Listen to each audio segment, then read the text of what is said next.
Welcome on in to Call It a Night. We are obviously outside in beautiful Miami Beach, Florida, where this is my nightmare fuel with all these birds around. But you know what? It means we are having a great time. We're at the beach. We're out of the snow. Our bosses allowed us to do something other than work all the time. We're right by the water.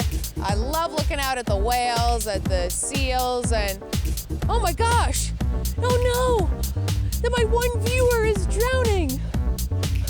I better save them. It's not my mom. Hot stuff coming through.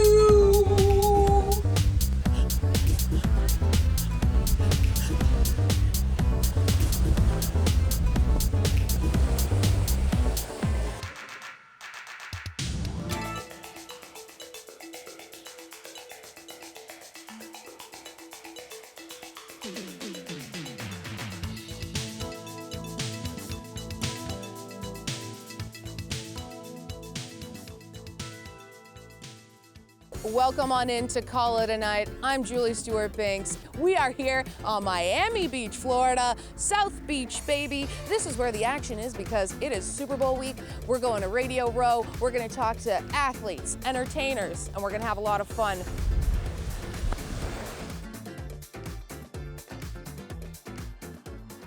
We are having so much fun on Radio Row. We are working really, really hard, and so are our guests. We're very excited now to be joined by former NFLer, Super Bowl champion for the Baltimore Ravens, Anquan Boldin. How is it like to be back here? Does it bring back any memories of 2013? Definitely brings back memories, good memories. Yeah. So yeah, it's always good to be around the Super Bowl. I think it's a special time of year for the NFL. It's a celebration. And for when you played in the Super Bowl, it's going to be one of those games that will go down as just being so memorable because of many different things. But the lights out was just like, it was so wild because What was it like for you guys when that whole thing happened? Obviously unexpected, but I think for us it was just everybody trying to figure out what was going on. We've never seen that on the big stage like that, so I think it caught everybody off guard. But I think for us as players, we also knew that. I mean, we still have a half of the Super Bowl to play, and it's going to get played, one way or another. So just continue to stay focused and try to stay warm. I know, right? Because for us, offensively, we hadn't touched the ball in that hour. Wow. So it was kind of tough to get back in that rhythm, but I mean, it's a game to be played. So you played against Colin Kaepernick in that game, but then you ended up going to the Niners. Yeah, the following year. After that, year. which is very fascinating. What was it? What's your relationship like with Colin? We had a good relationship.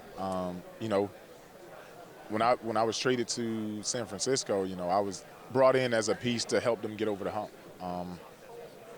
Felt like we had good years there. Enjoyed my time there. Enjoyed playing with Colin. Enjoyed playing for Jim. And I always look back on those days with fond memories. When you look back on those days, like, how do you feel everything went down with Colin now and whatnot? Like, how do you feel the trajectory of how he's been treated is? Didn't like it at all. Felt like he definitely deserved to continue his playing career. I mean, we're talking about a guy that took his team to the Super Bowl. And not only took his team to the Super Bowl, but the following year had his team in the championship game on the cusp of playing in another Super Bowl. So I definitely didn't like the way his career ended. Thought he had a lot of football left in him.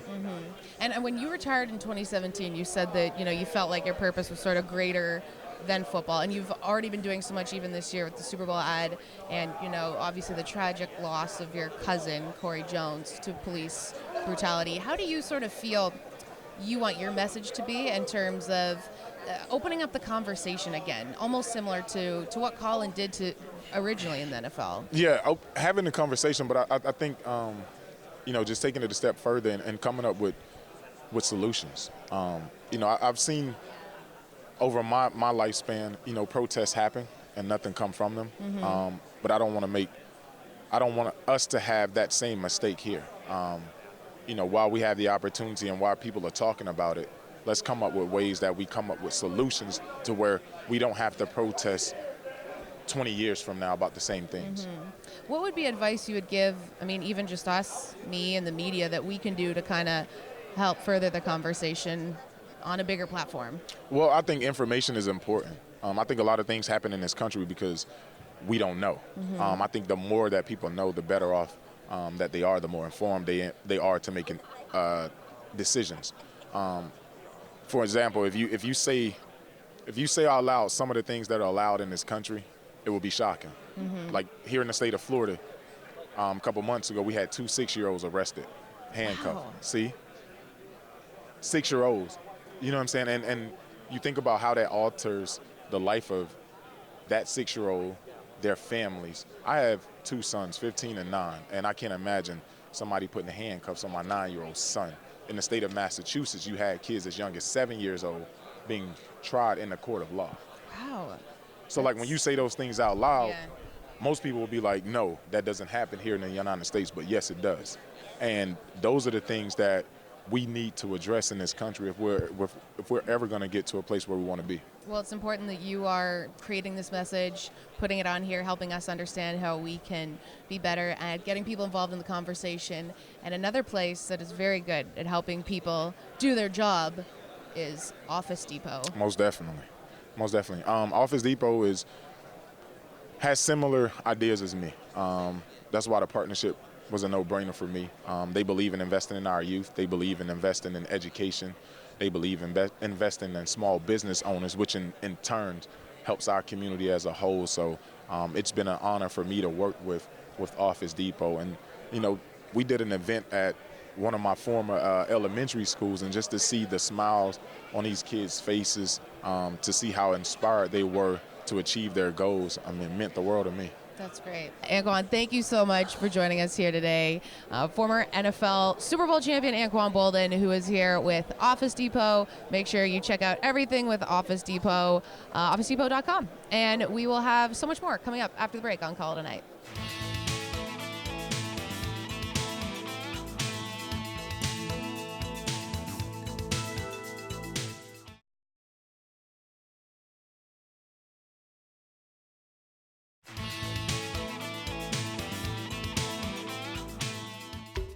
First thing that comes to mind. Yeah.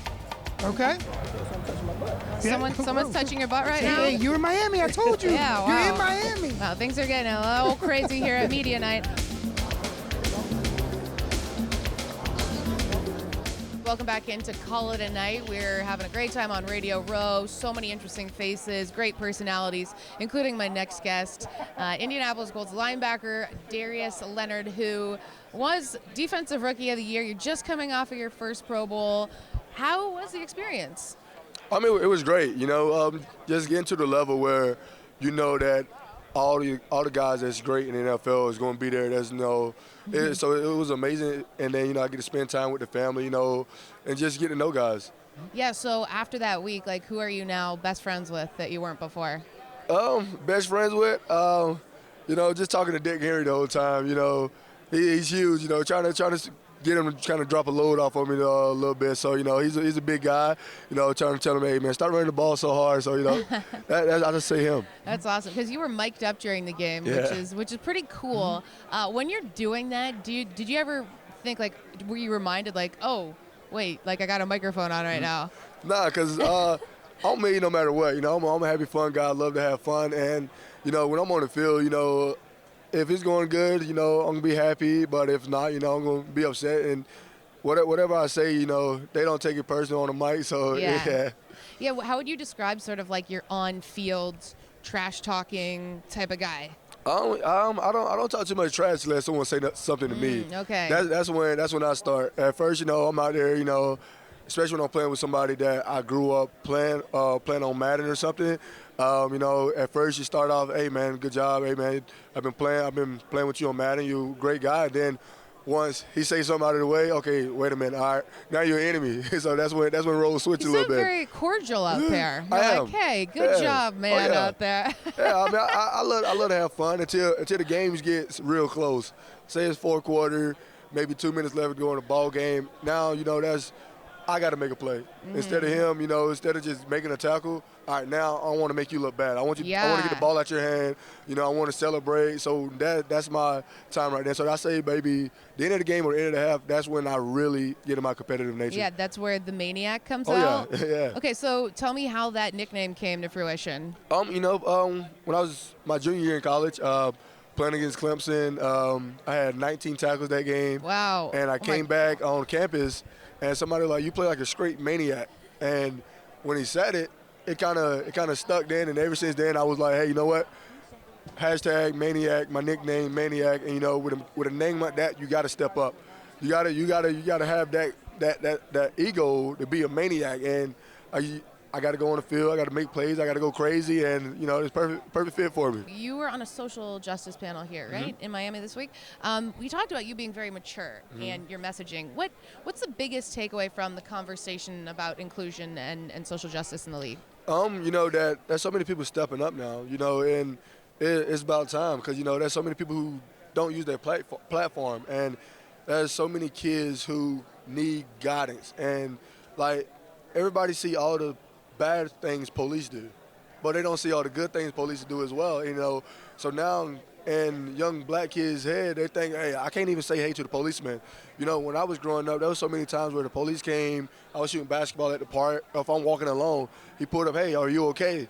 Those type of the police officers that I remember. I never had a bad run-in into the police, so I'm gonna let people know that. And with me going through having a white wife, being all with the racial and all that stuff, I lived that, and it sucks. And if I can stand up and say that, hey, racial profiling is real, I'm going to let them know that, and I'm going to try to fix that as well. Darius Leonard, linebacker for the Colts, Pro Bowler, and we're so happy that you joined us here today. We'll have a whole lot more coming up on Call It a Night, so stay tuned.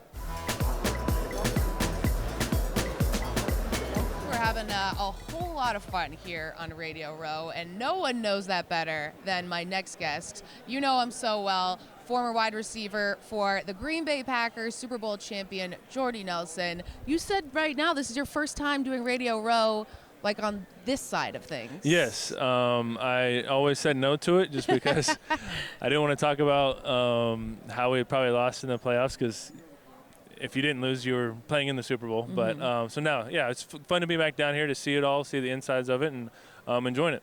So, yeah, what was it like losing in the playoffs? Joking. Not fun. That was the question.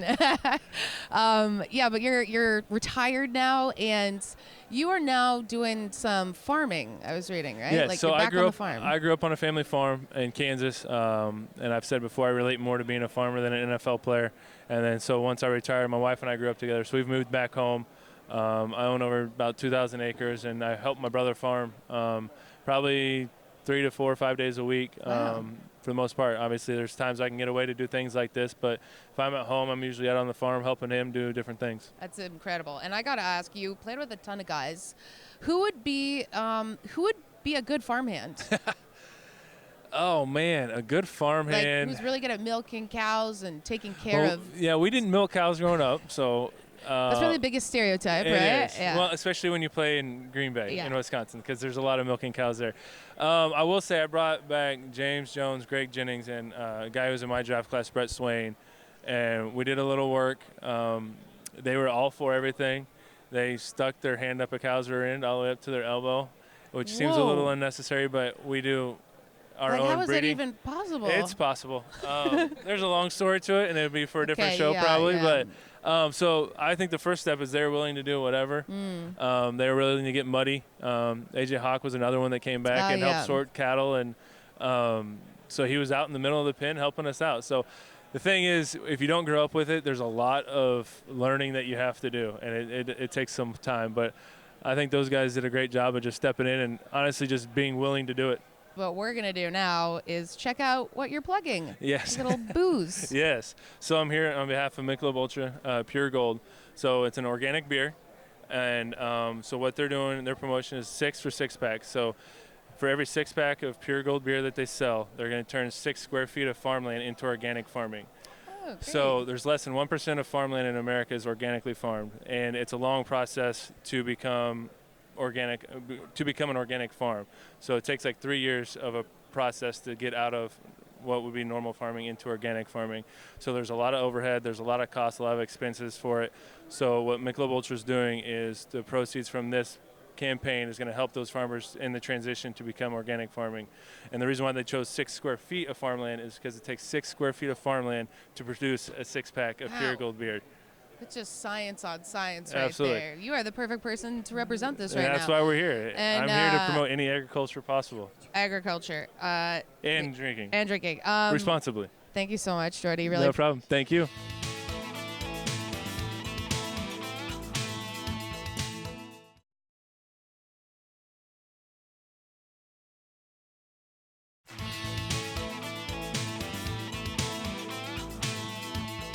Well, we're going to have a little bit of fun. We have a game we like to play called Chirp in the Blanks, and it's kind of like Mad Libs, which will be a little trash talking, and then we're going to have you read it. It's a lot of fun. Give me the name of an animal. Any animal? Yeah. A lion? Lion, okay. A place kids go. School? And something small. Something small?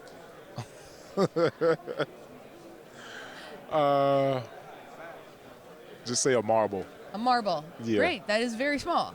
Okay, we're going to have you read this into that camera like you're dishing out some trash talking on the field, okay? All right. Does anybody read this with a straight face? Some people have, yeah. People get into it. Okay. Okay. I'll try. Okay, let's do it, yeah. Hey, Patrick Mahomes, you look like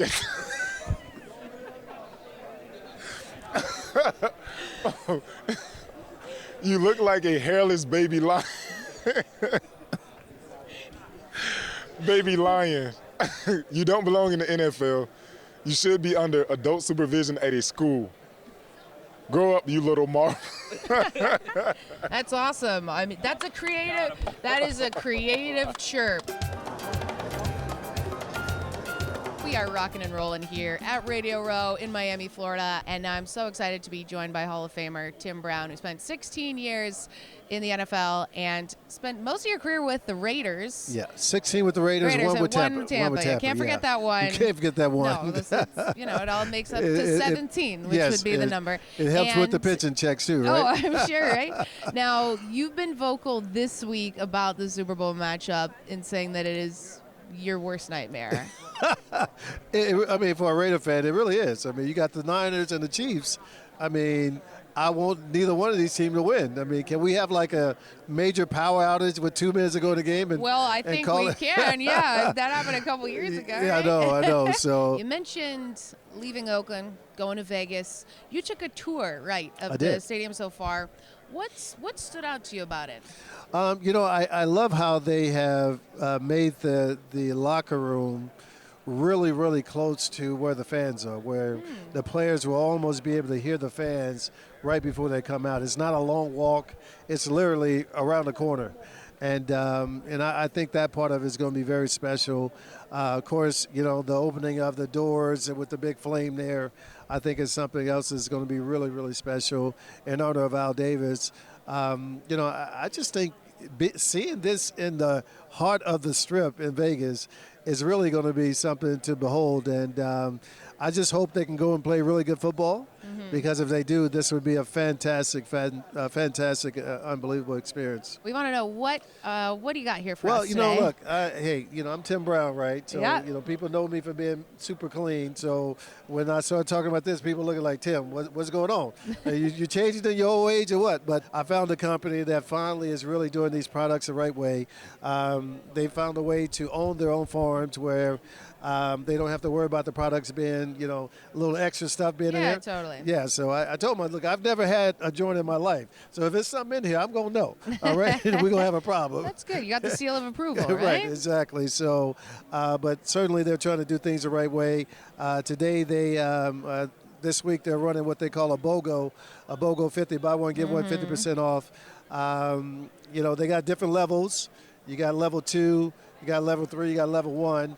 You can go to selectmylevel.com. you don't look like you have any pain, so you may be You a know what? 1. Actually, my leg has been hurting a lot, right, Todd? I've been complaining about my leg hurting all day. Well, I just saw it and I was like, cooling mint sports cream. I'm like, maybe so this is a get some roll-on. of that. They just came out with some oil drops where you can take. And, I just find it pretty interesting that in this industry, you have a company really trying to do things the right way. And, that's sort of been how I've tried to do things my whole life. So it's been a pleasure to partner with these guys. Yeah, well, your body has been through everything after the 17 years. So, all right, Tim Brown, thank you so much for joining us. Hey, thank you, guys. Hall of Famer, former Heisman Trophy winner, 17 years in the league, and CBD endorser right now. We have to take a quick break, but we'll be back with more on Call It a Night.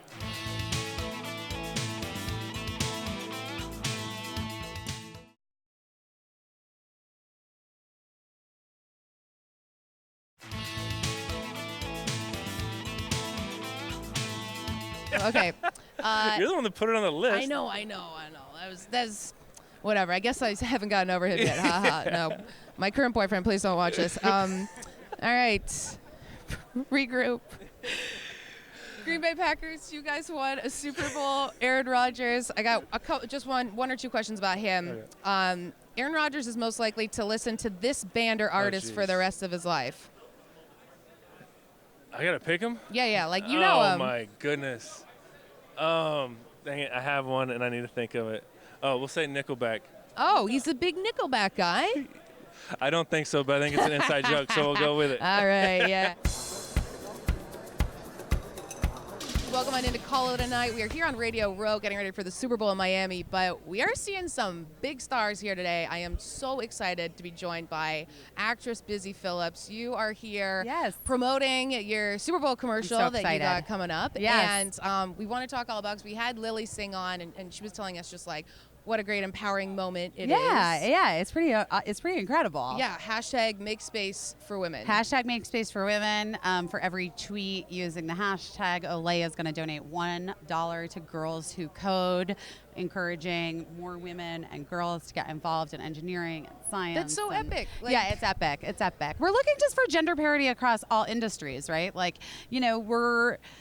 I know that some people are like, do we still have to talk about this? And it's like, well, we're going to have to keep talking about it until we have pay equality, until we have gender equality in all the workplaces. When you consider that half the fans of the NFL are women, and yet only a quarter of the ads feature women, that's problematic. A disparity there, And I know you're very open with the cancellation of the show and whatnot. What advice would you give us? Because we'll probably be canceled. Great, guys. Good to know. Well, our producer said everything gets canceled. Everything at some gets point. canceled. Yeah. So, I mean, look. Here's the thing: is tenacity is key in all industries, and I think if you're a person who's in the minority in the field that you're trying to achieve your goals in, you will have people sitting across from you telling you that what you want is crazy. I got to tell you, a lot of people tell me I look like you. Oh, yeah. So, yeah. And I'm saying it's like, I think we have like maybe a similar facial structure. This is really awkward for me to describe this right now, but That's very flattering. I'm very flattered that people are like, hey, you look like Busy Phillips. I'm like, oh my gosh, that's super cool. So now when people say you look like Julie Stewart-Binks, you'll know they're talking about me. I'm thrilled, and I'll say I know. You're like, I did her show. I found her. It's very exciting, and we do. It's very exciting. All right, thank you so much, Busy. We've been rocking and rolling on Call It a Night in Miami at Super Bowl week, and we have so much more content that we want you to be able to see. So make sure you check out our YouTube page at Fubo Sports, as well as our Twitter and our Instagram for more exclusive behind-the-scenes content and tons of interviews. We are bringing you so much more from Miami. Make sure you stay tuned into Call It a Night, and however you may be calling your night, make sure it's a good one.